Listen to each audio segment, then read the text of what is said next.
Assalamualaikum warahmatullahi wabarakatuh.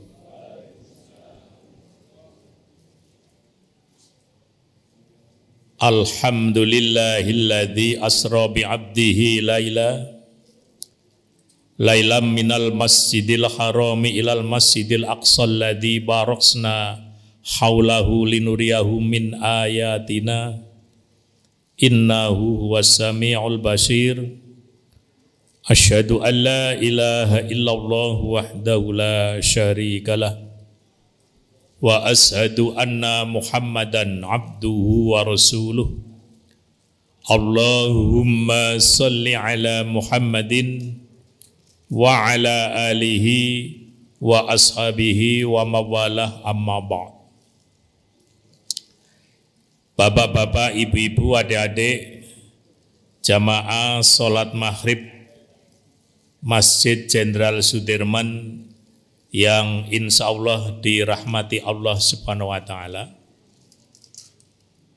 Marilah kita ulangi kembali, di dalam kita senantiasa memanjatkan rasa syukur kita kehadirat Allah Subhanahu wa Ta'ala, yang mana Allah telah melimpahkan segala taufik dan hidayahnya pada kita sekalian, sehingga di sore yang sejuk ini kita masih diberikan ma'unah pertolongan dari Allah untuk bisa melaksanakan kajian rutin kita. Kemudian salam serta sholawat atas junjungan kita Rasulullah Muhammad sallallahu alaihi wasallam, yang berkat perjuangan Rasulullah itulah kita kemudian bisa mengimani, bisa meyakini, bisa mengamalkan, dan sekaligus bisa mendakwahkan dinul haq, dinul Islam. Tema yang tadi saya sampaikan berkaitan dengan kita pada bulan Rajab. Ada satu peristiwa yang sangat besar, salah satu dari mukjizat Rasulullah, yaitu peristiwa Isra dan Mi'raj. Firman Allah dalam surat Bani Israel atau surat Al-Isra, surat yang ke-17 ayat yang pertama, A'udzu billahi minasyaitonir rajim. Bismillahirrahmanirrahim. Subhanalladzi asra bi'abdihi laylam minal masjidil harami ilal masjidil aqsal ladzi baraksna haulahu linuriyahu min ayatina innahu huwas sami'ul basir. Maha suci Allah yang telah memperjalankan hambanya pada suatu malam dari Masjidil Haram ke Masjidil Aqsa, yang telah kami berkahi sekelilingnya agar kami perlihatkan kepadanya sebagian dari tanda-tanda kebesaran kami. Sesungguhnya Dia Allah adalah Maha mendengar lagi Maha mengetahui. Dari ayat ini, bapak-bapak, ibu-ibu sekalian, setidak-tidaknya ada 3 hal yang menjadi renungan, menjadi catatan bagi kita sekalian. Yang pertama berkaitan dengan waktu pelaksanaannya peristiwa itu, dan yang kedua tempat dilaksanakannya atau terlaksananya peristiwa itu, dan yang ketiga nanti yang menyangkut kepada tema kita pada malam ini adalah diwajibkannya untuk melaksanakan sholat fardu yang 5 kali sehari semalam. Yang pertama berkaitan dengan waktu peristiwa Isra Mi'raj itu adalah kita meyakini pada tanggal 27 Rajab, artinya bapak-bapak, ibu-ibu sekalian, 1 bulan setelah itu kita akan segera memasuki bulan suci Ramadan. Menjadi catatan bagi kita sekalian untuk masing-masing melakukan persiapan baik secara fisik, secara sosial, secara psikologis, termasuk juga mungkin secara mental gitu ya. Kita persiapkan sepenuh hati. Kita evaluasi apakah kita sudah mempersiapkan diri dengan cara yang sebaik-baiknya gitu ya. Ini kita sebagai orang tua kemarin kan sempat penuh dengan kekhawatiran tentang bulan Ramadan itu anak-anak sekolah mau libur apa tidak gitu ya. Iya, jadi kalau zaman presiden yang keempat Pak Gus Dur dulu, waktu Gus Dur itu Ramadan itu dibuat libur penuh. Itu pada waktu Pak Gus Dur itu. Oh ya enggak Pak Gus Dur ya. Kalau Pak ya Pak Abdurrahman Wahid, kalau Gus ya Gus Dur. Tapi kalau pada waktu Gus Dur jadi presiden, terus Ramadan penuh, anak-anak diliburkan, itu efeknya tidak terlalu besar. Artinya anak-anak masih tetap kegiatan-kegiatan keagamaan dilaksanakan dengan yang sebaik-baiknya. Tapi berbeda kalau misalnya itu pada tahun-tahun ini ya. Jadi komentar yang pertama dari ibu-ibu itu semuanya tidak ada yang setuju kalau Ramadan itu diliburkan. Terus anak-anak itu main apa gitu ya gitu. Jadi nanti malah bukan meningkatkan keimanan dan ketakwaan, mempertinggi pergajetan. HP-nya semakin meningkat gitu loh maksudnya gitu. Iya, ditambah lagi efek dari pembelajaran daring era COVID-19 itu juga masih ngefek sampai sekarang gitu. Makanya kebijakan surat edaran 3 menteri itu nanti awal Ramadan pembelajaran di rumah, 2 pekan nanti sekolah penuh, akhir Ramadan seminggu terakhir libur. Maksudnya libur adalah untuk mengisi kegiatan-kegiatan persiapan Hari Raya Idul Fitri.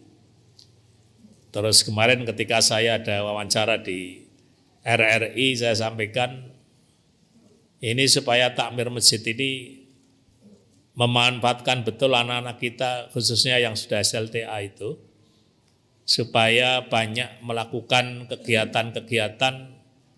Kan di Jogja ini kadang-kadang panitia Ramadan itu aneh-aneh, Pak. Ada yang menerima zakat fitrah maksimal tanggal 20 Ramadan gitu ya. Karena setelah tanggal itu panitia mahasiswa sudah pada pulang kampung gitu. Jadi tidak ada yang ngopeni gitu. Padahal ya bagaimanapun menyerahkan zakat fitrah yang paling afdol memang di hari terakhir itu. Meskipun sejak awal Ramadan sudah sah dilaksanakan. Terus waktu itu saya juga pesankan kepada bapak-bapak, ibu-ibu, kalau misalnya ada buku catatan dari sekolah itu ya, yang catatan kegiatan, ya kalau misalnya sholat subuh berjamaah, jangan sampai nanti yang minta tanda tangan malah bapaknya. Anaknya nggak datang, bapaknya yang minta tanda tangan gitu. Ini anaknya di mana Anda ikut, Pak? Ini artinya orang tua tidak memberikan dukungan untuk anak kita melatih kejujuran gitu ya. Itu yang pertama kalau dilihat dari waktunya. Kemudian kalau dilihat dari yang kedua tentang tempatnya, minal masjidil harami ilal masjidil aqsa, dari Masjidil Haram di Mekah ke Masjidil Aqsa di Palestina, memberikan pembelajaran kepada kita sekalian, daerah di Baitul Maqdis di Palestina, daerah yang diberkahi oleh Allah, tetapi kenapa muncul konflik berkepanjangan dan tidak pernah berakhir? Ini sekarang orang banyak mengkait-kaitkan dengan kebakaran di Los Angeles dengan peristiwa di Palestina gitu ya. Tapi ini Presiden Amerika begitu dilantik ya statementnya ya gegirisi ya gitu, supaya Indonesia menerima emigran Palestina 2 juta supaya ke Indonesia, lah kan mumet itu. Itu saya yakin maksudnya supaya orang-orang militan itu pergi dari sana sehingga malah ke Indonesia gitu. Ini Amerika aneh-aneh aja gitu. Jadi katanya 2 juta mau dikirim ke Sleman gitu ya. Ini kelihatannya bagus tapi itu ngawur aja itu. Jadi untuk supaya orang Palestina itu orangnya habis gitu. Ada orang yang mengatakan masalah Palestina akan selesai kalau umat Islam bersatu. Kalau umat Islam bersatu, punya pandangan yang sama, punya sikap yang sama, ya. Meskipun ini mudah diucapkan, tapi prakteknya ya tidak mudah. Gitu. Wong di Indonesia ini masalah PIK 2 gitu ya. PIK 2 apa PIK 1 gitu. PIK 2 tuh kiai-kiai yang masih di belakangnya ya banyak gitu. Sehingga ini kepiye gitu ya gitu. Kok yo iso ngelakoni ngono kuwi gitu ya.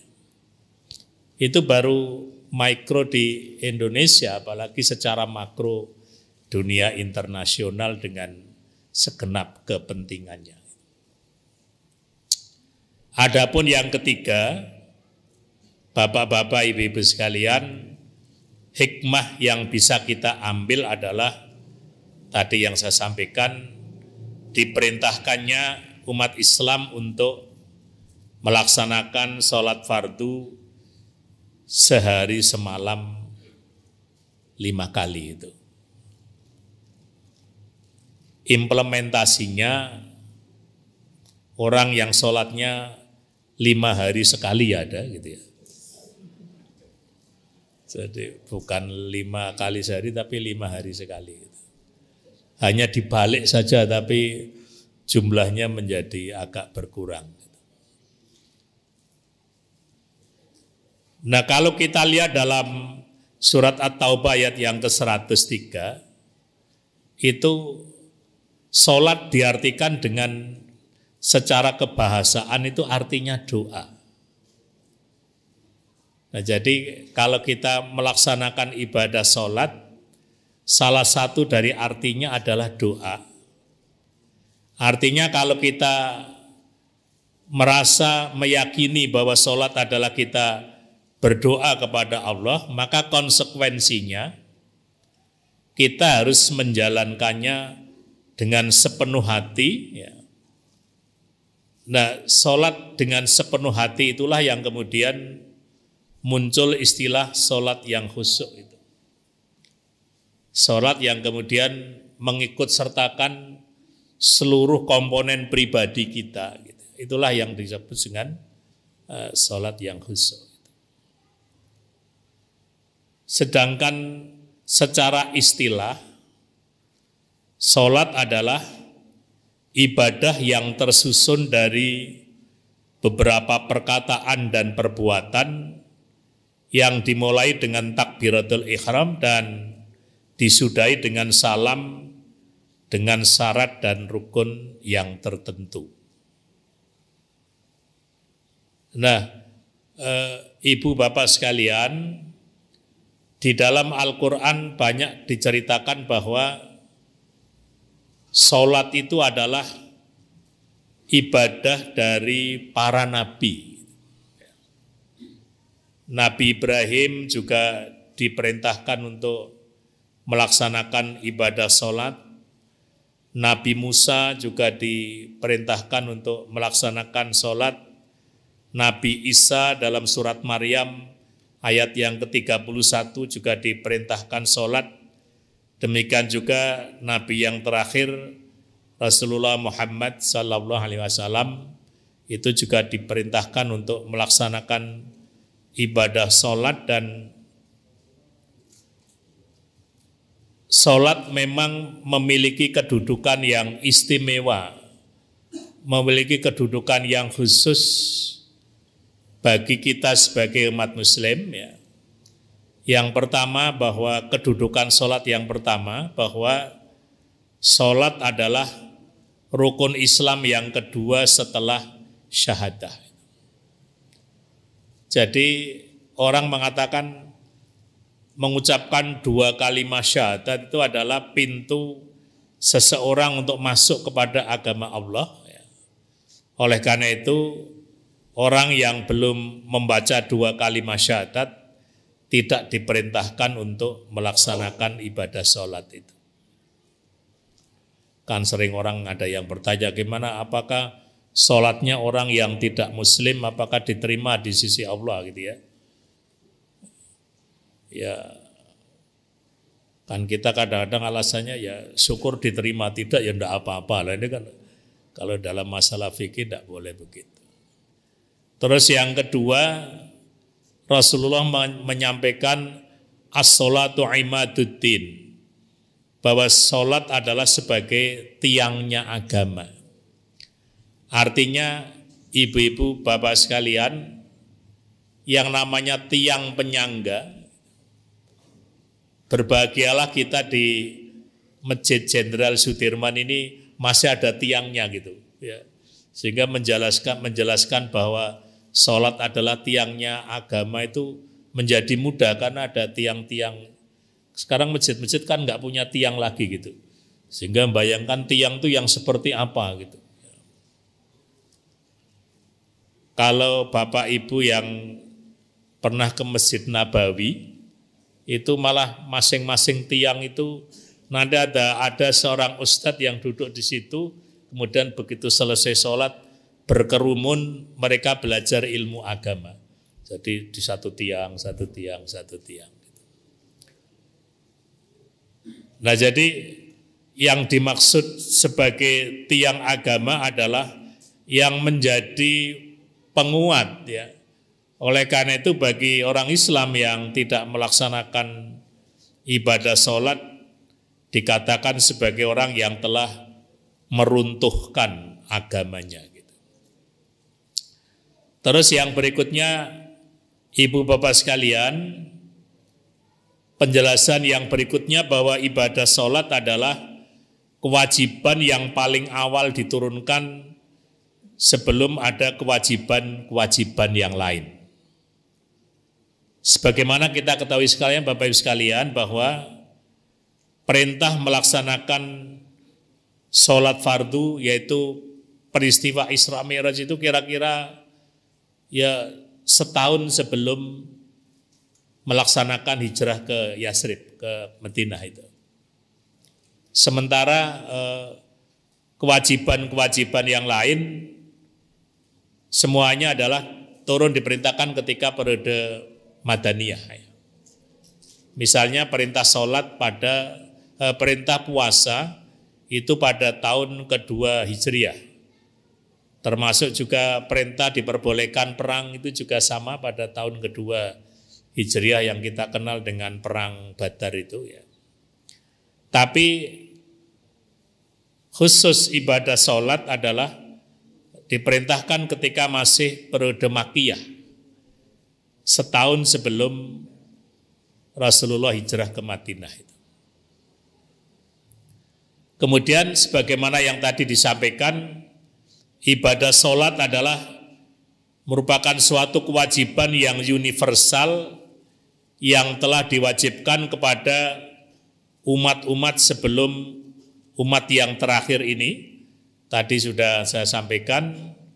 Dan yang berikutnya, ternyata sholat adalah wasiat terakhir dari Nabi Muhammad sallallahu alaihi wasallam. Jadi Rasulullah ketika menjelang dipanggil Allah, yang dikhawatirkan adalah masalah umat dan yang kedua masalah sholat itu. Makanya ibu bapak sekalian, orang-orang tua kita dulu itu memberikan suatu pemahaman senakal-nakalnya anak ya. Ya anak kita adalah yang agak aneh-aneh itu. Asal sholat fardunya masih tertib, itu kenakalannya masih bisa dikendalikan. Karena pada saat tertentu dia akan terus kembali ingat pada Allah. Sehingga akan menjadi alat pengontrol yang paling bagus kepada anak-anak kita. Nah, oleh karena itu, disinilah saya ketemu ada seorang ibu yang lihat anaknya tuh sudah batuk tapi ada hujan malah udan-udanan gitu. Terus ibunya itu bertanya itu, lebih bahaya mana toh udan-udanan karo dolanan HP terus gitu. Ada. Ini Pak, jadi pembandingnya bahaya mana gitu. Ya. Wis udan-udanan rapopo malah tambah sehat gitu ya. Jadi ini kan salah satu dari efek keberhasilan KB. KB itu maksudnya keluarga berencana loh Mas. Duduk kerebayan gitu ya. Ya. Efek dari keberhasilan KB itu kan rata-rata orang anaknya sedikit gitu. Jadi akhirnya orang tua overprotective gitu. Jadi menjaga itu berlebihan Pak. Gitu. Saya punya teman karena anaknya hanya satu, ingin main-main pasir itu Pak. Pasir, itu aja pasirnya disangan dulu Pak. Katanya supaya bakteri dan virusnya hilang dulu. Kok repot banget gitu ya gitu. Itu kita dulu nggak bayangkan Pak, tapi keluarga modern itu begitu hati-hatinya, makanya kekebalan aktifnya menjadi hilang Pak, malah gampang meriang Pak gitu. Jadi grimisen sedikit langsung watuk, langsung meriang Pak. Tapi kalau dibikin rada aneh-aneh dikit malah jadi kuat gitu. Nah kemudian di dalam ayat yang lain dijelaskan bahwa sholat adalah merupakan salah satu dari ciri utama orang-orang yang bertakwa. Di dalam awal-awal surat Al-Baqarah, ciri-ciri orang yang muttaqin adalah mereka yang menegakkan ibadah sholat. Pada ayat yang lain dikatakan, inna sholata tanha anil fahsya'i wal munkar. Bahwa sholat berperan menjauhkan manusia dari pekerjaan jahat dan pekerjaan mungkar. Perbuatan keji dan perbuatan mungkar. Nah kadang-kadang memang orang jadi bertanya, kenapa kita misalnya melihat ada orang yang sholatnya kelihatannya bagus, tapi kemaksiatannya juga bagus gitu. Jadi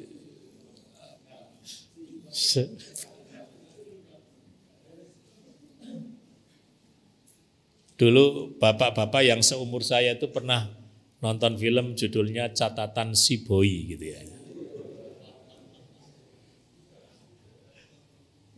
Mau nonton ping pinten Pak? Bintang utamanya siapa? Ongki Alexander kalau dulu ya. Dengan Meriam Bellina. Jadi itu ditunjukkan kalau misalnya ketika datang ke masjid ya, mau tarawih bersama gitu ya, karena sama-sama mahasiswa, ya di mobilnya ada tasbihnya, ada sajadahnya gitu ya. Ketika sedang ibadah di masjid juga khusyuk, tapi ketika pacaran khusyuk juga gitu. Jadi sama-sama khusyuk. Gitu.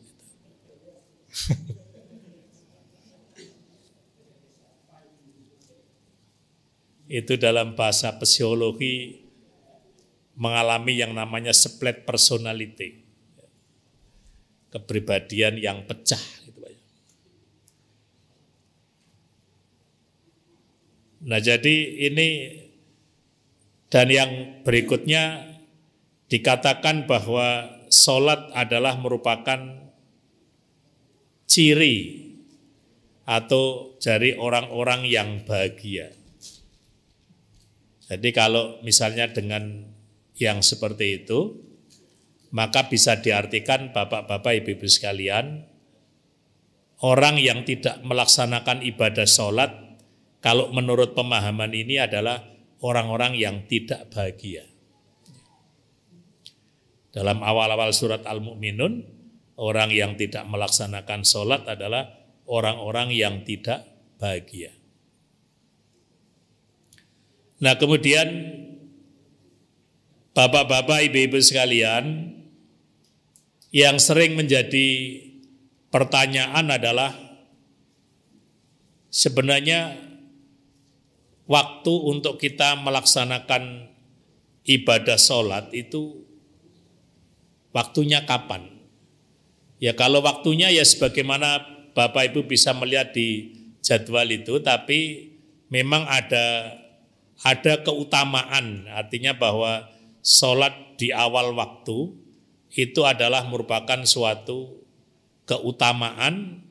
Oleh karena itu ya marilah Bapak-bapak, ibu-ibu sekalian kita melaksanakan sholat yang baik, termasuk kita usahakan di awal waktu dan dilaksanakan di masjid kita masing-masing.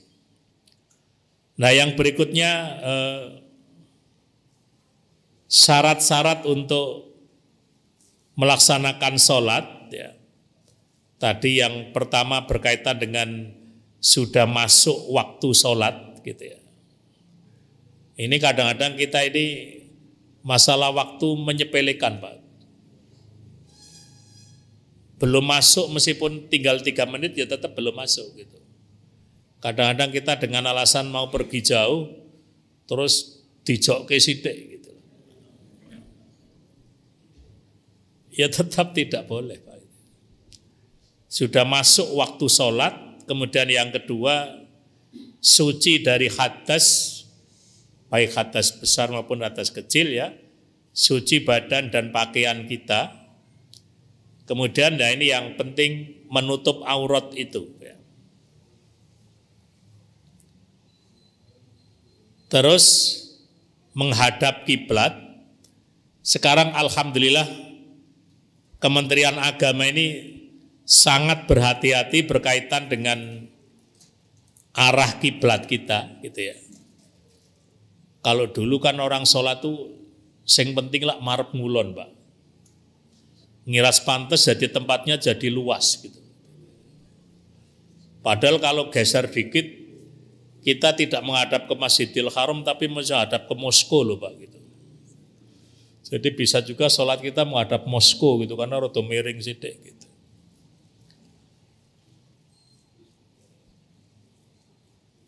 Nah, ternyata di dalam kita sholat, orang sholat boleh tidak menghadap kiblat. Itu setidak-tidaknya dalam 3 kondisi, dalam 3 keadaan. Yang pertama adalah dalam keadaan perang. Jadi ini berkaitan dengan di mana arah musuh, itu kita mungkin sholatnya menghadap ke situ karena sambil berhati-hati. Tapi mungkin kalau itu kan perang zaman dulu ya Pak ya. Kalau perang zaman sekarang kan pakai jadi ngerti-ngerti meninggal gitu ya. Enggak pakai ketemu fisik gitu. Terus yang kedua, boleh tidak menghadap kiblat ketika sholat di dalam perjalanan. Saya pernah cerita dulu ketika masih kereta api itu masih konvensional itu loh Pak, yang masih jalan-jalan bakul-bakul masih pada masuk gitu ya Pak. Itu ada orang yang begitu masuk waktu sholat terus nggelar sajadah di tengah-tengah kereta api itu loh Pak gitu. terus berjamaah gitu. Ono sing dehem, ono sing mesem, ono sing jadi akhirnya wong Islam malah jadi objek wisata Pak gitu. Ini namanya orang itu mempersulit diri Pak. Ya sudah, kita dalam perjalanan menghadap kemanapun sudah niat sholat, ya sudah kita yakin bahwa kita sedang melaksanakan sholat itu. Jangan sampai naik bis gara-gara belok dikit terus menghadapnya belok gitu dan nanti malah jadi repot bareng gitu. Dan yang terakhir, orang boleh sholat tidak menghadap kiblat kalau tidak diketahui arah kiblat itu di mana, kemana gitu. Nah, bapak-bapak, ibu-ibu sekalian, kapan kondisi orang itu tidak tahu arah kiblat itu? Situasinya bisa macam-macam, Pak. Yang pertama misalnya kalau bapak ibu sekalian masuk di hotel itu ya, tidur di hotel itu. Ya kalau di Jogja sih mungkin semua hotel itu di atas ditulis ada arah kiblat gitu. Tapi kalau Bapak Ibu ke Bali, kemana-mana itu ada beberapa masjid, ada beberapa hotel yang tidak ada arah kiblat itu. Sehingga masing-masing berijtihad sendiri-sendiri gitu. Sehingga sungguh-sungguh terjadi sedang sholat, dibuka pintunya, yang sana menghadap sini, yang sini menghadap sini gitu. Jadi meh tabrakan gitu loh Pak gitu. Tapi masing-masing mantep merasa benar gitu. Kalau dulu orang yang misalnya di dalam perjalanan tersesat di hutan dan sebagainya yang tidak bisa melihat arah kemana, juga tidak membawa kompas gitu ya, maka disitulah orang boleh sholat menghadap kemanapun dan insya Allah diterima di sisi Allah SWT. Nah kemudian yang berkaitan dengan tadi yang saya sampaikan bahwa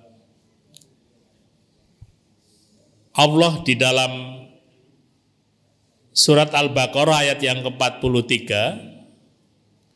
itu memerintahkan antara sholat dan zakat itu adalah menjadi suatu perintah yang disamakan gitu ya.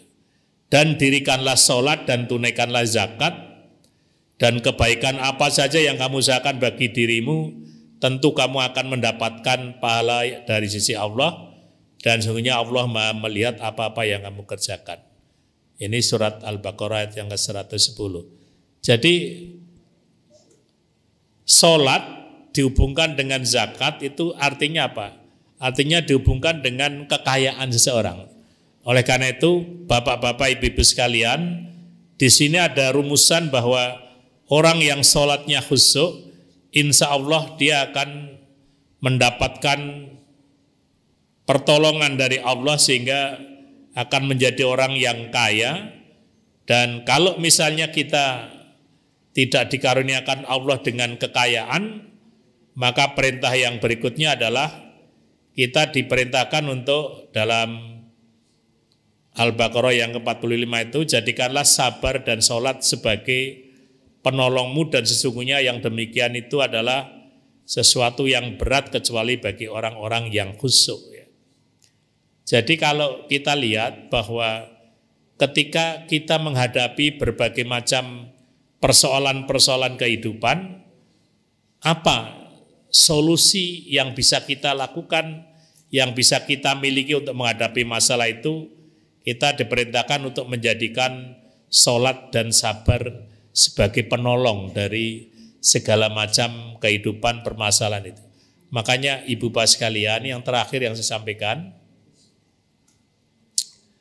kita dulu kan berharap ya setelah selesai Orde Baru masuk era reformasi itu Pak ya.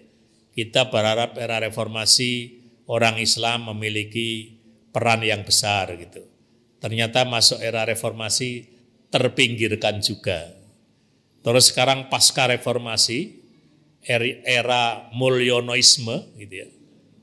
Mulyonoisme juga tidak hanya terpinggirkan, terjauhkan gitu Pak. Terus Mulyono berakhir juga. Ini ada orang yang mengatakan salah satu penyebabnya apa? Karena kita di dalam memilih tokoh-tokoh muslim yang berpolitik bukan orang-orang yang berangkat dari masjid.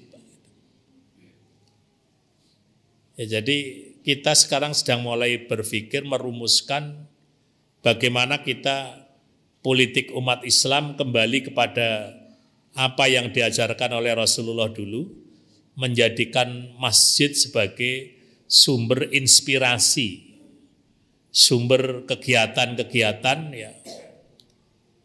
Ya makanya untunglah sekarang lebih terbuka. Dulu kan kita diingatkan di masjid jangan bicara politik gitu Pak ya. Gitu. Dulu waktu beberapa tahun yang lalu kalau saya mau ngisi pengajian keluar provinsi, suruh ke Kanwil Kemenak ngurus SIM dulu Pak. SIM itu surat izin mubalik. Gitu.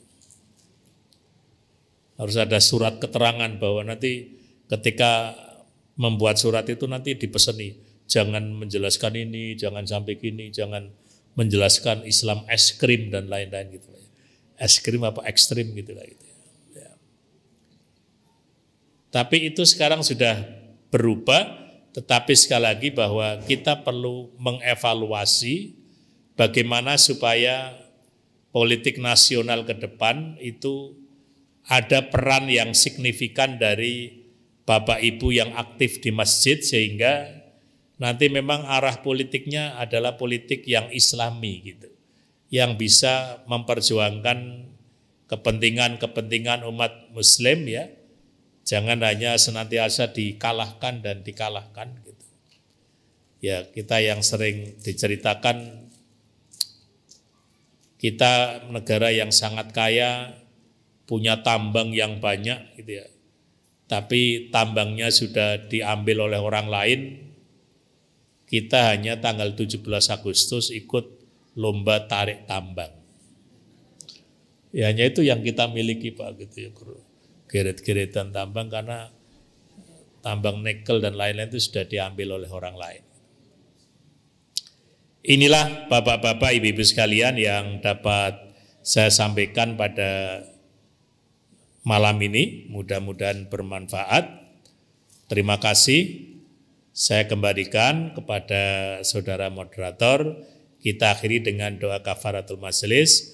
Subhanakallahumma wa bihamdika asyhadu alla ilaha illa anta astaghfiruka wa atubu ilaik. Alhamdulillahirabbil alamin. Assalamualaikum warahmatullahi wabarakatuh.